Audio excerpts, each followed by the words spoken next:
नमस्कार आदाब, मैं हूं सईद आलम खान।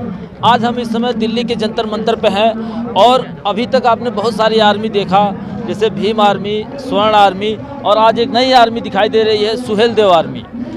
इस जो भी ये बनाया गया है संगठन, इसके राष्ट्रीय अध्यक्ष हैं। आज इनका भी इस जंतर मंतर पे आना हुआ है। आइए हम लोग इनसे बात करते हैं कि किन मुद्दों के तहत ये जंतर मंतर पे आए हैं, क्या कहना चाहेंगे। ठीक है, मेरा नाम देखिए योगेश पासी है और आपने जैसे कहा कि भीम आर्मी, स्वर्ण आर्मी, लेकिन ये आर्मी हमारी 2 साल से बनी हुई है। अभी हम दिल्ली में पहली बार हमने कदम रखा है दिल्ली की धरती पर, और ये जो खिलाड़ियों के साथ गलत हो रहा है उसकी आवाज़ उठाने के लिए हम मुख्यतः यहाँ पे आए हुए हैं। और आप जैसे पत्रकार बंधुओं का मैं बहुत बहुत स्वागत करता हूँ कि आप लोग ग्राउंड लेवल पर पहुँच के इसको कवर करने का काम कर रहे हैं। तो ये जो अभी मामला चल रहा है, कहीं ना कहीं सरकार के दबाव में बार बार ये कहा जा रहा है कि सरकार का संरक्षण है कि पॉक्सो जैसा एक्ट लागू होने के बाद भी अभी तक गिरफ्तारी के लिए ये जो भी पीड़िता है तरस रही है। इस पर क्या आपका नज़रिया है। देखिए, बात यहाँ पर यह है, देश में संविधान लागू है, 50 में देश का संविधान लागू है, लेकिन देश का संविधान भी ना लोगों के दो तरह के लोगों के लिए काम कर रहा है। एक आम जनता है जिसमें अगर पास्को का एक लग गया ना, FIR लग गया पास्को का, उठा के उसको जेल में बंद कर देंगे। और एक तरफ ये ब्रजभूषण सिंह है जो बीजेपी से सांसद है, जिसको आज यहाँ पे चिल्ला के गोंडा का गुंडा कहा जा रहा है, गोंडा का गुंडा कहा जा रहा है। पास्को लग गया 164 में, लड़की जो नाबालिग लड़की है उसका बयान भी हो चुका है, गुप्त बयान 164 के होते, उसके बावजूद भी यूपी पुलिस की औकात नहीं पड़ रही है। या उसकी FIR तो दिल्ली में हुआ है। नहीं, FIR दिल्ली में हुआ है, वो सीधा सीधा कह रहा है कि मोदी जी मुझे इशारा कर दें, मैं जाके खुद अरेस्ट हो जाऊंगा। तो क्या ऐसा लग रहा है कि मोदी जी के दबाव की वजह से ये गिरफ्तारी नहीं हो रही है? इशारा करेंगे, उनके हाथ में देखिए कैलकुलेटर है, मोदी जी के हाथ में कैलकुलेटर चल रहा है कि जब अगर हम इसको गिरफ्तार करेंगे या इसको अंदर करेंगे तो हमारा कितना वोट बैंक खराब होगा। राजपूत समाज आज सीधा सीधा इसको जाट वर्सेस राजपूत बनाने पे लगा हुआ है, जबकि ऐसा नहीं है। जब देश की लड़की पदक लेके आती है तो पूरे देश का नाम होता है। हमारे देश का नाम पूरे वर्ल्ड में हुआ जब ये सोना जीत के लाए, गोल्ड मेडल और सिल्वर जीत के लाए। आज आप इनको जहाँ तक मेडल की आप बात कर रहे हैं तो ब्रजभूषण का ही कहना है कि ये तो 15 रुपए में मेडल मिल जाता है। अरे ये कितनी गंभीर बात है भाई, यही बोल बोल के खा के इतनी बड़ी तोंद कर रखी है ब्रजभूषण सिंह ने। मैं कहता हूँ अगर तेरे यहाँ 15 रुपए में मेडल मिलता है तो तू अपने घर वालों को, अपनी बहन बेटी को ये तेरा 15 रुपए की मेडल दिलवा के दिखा। मैं सीधा चैलेंज करता हूँ, अगर तेरे में इतनी दम है वो 15 रुपए लाने के लिए तेरी औकात नहीं है तो वो 15 रुपए कमा सकेगा। संवैधानिक पद पर बैठ करके इस तरीके की टिप्पणी करना कहीं ना कहीं लोकतंत्र के लिए शर्म की बात है। क्या जनता सबक सिखाएगी। भाई, आप किस पार्टी से संविधान की आस लगा के बैठे?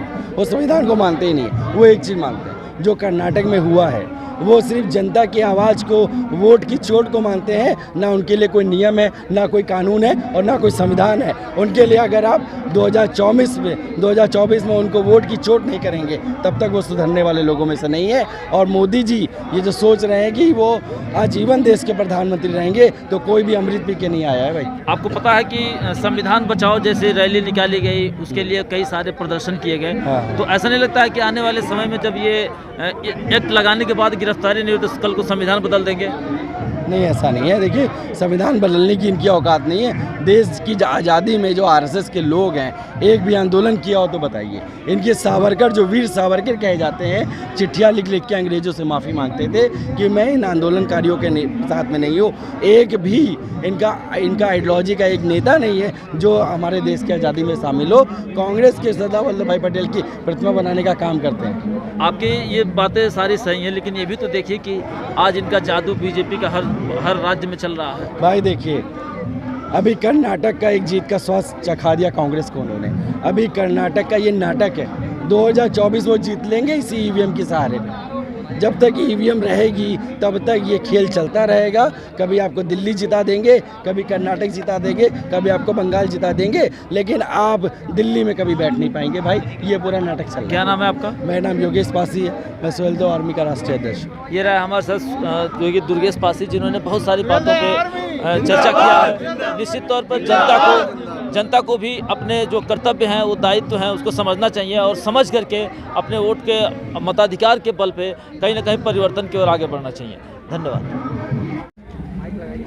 क्या नज़रिया है इस मामले पे जो अभी यहाँ पे जंतर मंतर प्रदर्शन हो रहा है? देखिए, इसका नज़रिया तो कुछ भी नहीं है। जैसा भी है, हम पहलवानों के साथ हैं, उनकी नीतियों के साथ हैं, उनकी जो भी मांगे हम उनके साथ खड़े हुए हैं। और सबसे पहले तो मैं ये कहना चाहूँगा, ये पहलवान नहीं, ये माताएं हैं, हमारी बहनें हैं, जो राष्ट्र का गौरव है। क्योंकि जब विदेश में कभी ये जाती हैं अपने विपक्षी से युद्ध करने के लिए, लड़ने के लिए, या कोई भी इनका जो शैली है उसके उपलक्ष्य में ये जाते हैं, तो ये देखा जाता है कि भाई इनकी जो मनोबल रहता है, दिमागी तौर पे दुरुस्त रहते हैं। तो पहला ये अपने आबरू की कम देश के गौरव को बचाने की ज़्यादा काम करते हैं। तो आपका क्या नज़रिया इस पे? कहीं ना कहीं गौरव यहाँ प्रभावित हो रहा है। देखो, जैसे भी है हम इनके साथ हैं, समर्थन में सभी लोग हैं। मैं प्रदीप पासी, युवा क्रांतिकारी समाज सेवी टीम दिल्ली से, और सभी लोग हम साथ हैं। हम ये लड़ाई लड़ेंगे और हम एक साथ हैं, हम एकजुट होकर जब तक ये लड़ाई चलेगी हम पीछे नहीं हटेंगे।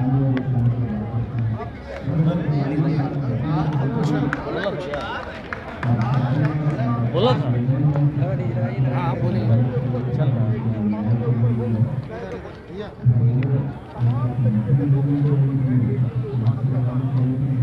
हाँ, अपना नज़रिया बताइए। देखिए, मैं हेमंत पासी सुहेल देव आर्मी के मार्गदर्शन मंचल से बात कर रहा हूँ। हम यहाँ जितने भी लोग इकट्ठे हुए हैं, राजनीति से परे, हम सिर्फ महिलाओं के सम्मान में, पहलवानों के सम्मान में इकट्ठे हुए हैं। हमारा उद्देश्य कोई राजनीति नहीं है।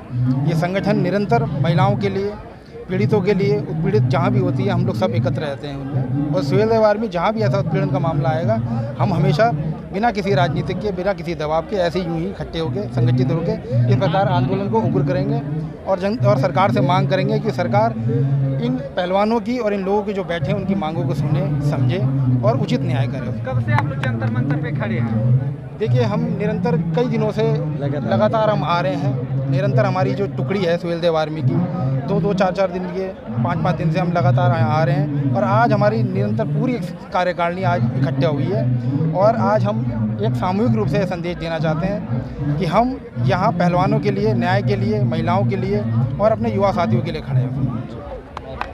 आप भी सुहेल देव के पदाधिकारी हैं? हाँ, मैं अर्जुन पासी, जिला अध्यक्ष सुहेल देव में रायबरेली से। क्या दृष्टिकोण है आपका? हमारा दृष्टिकोण है कि ब्रजभूषण सिंह जो आरोपी है उसको पूर्णतः जेल की सलाखों में डाला जाए।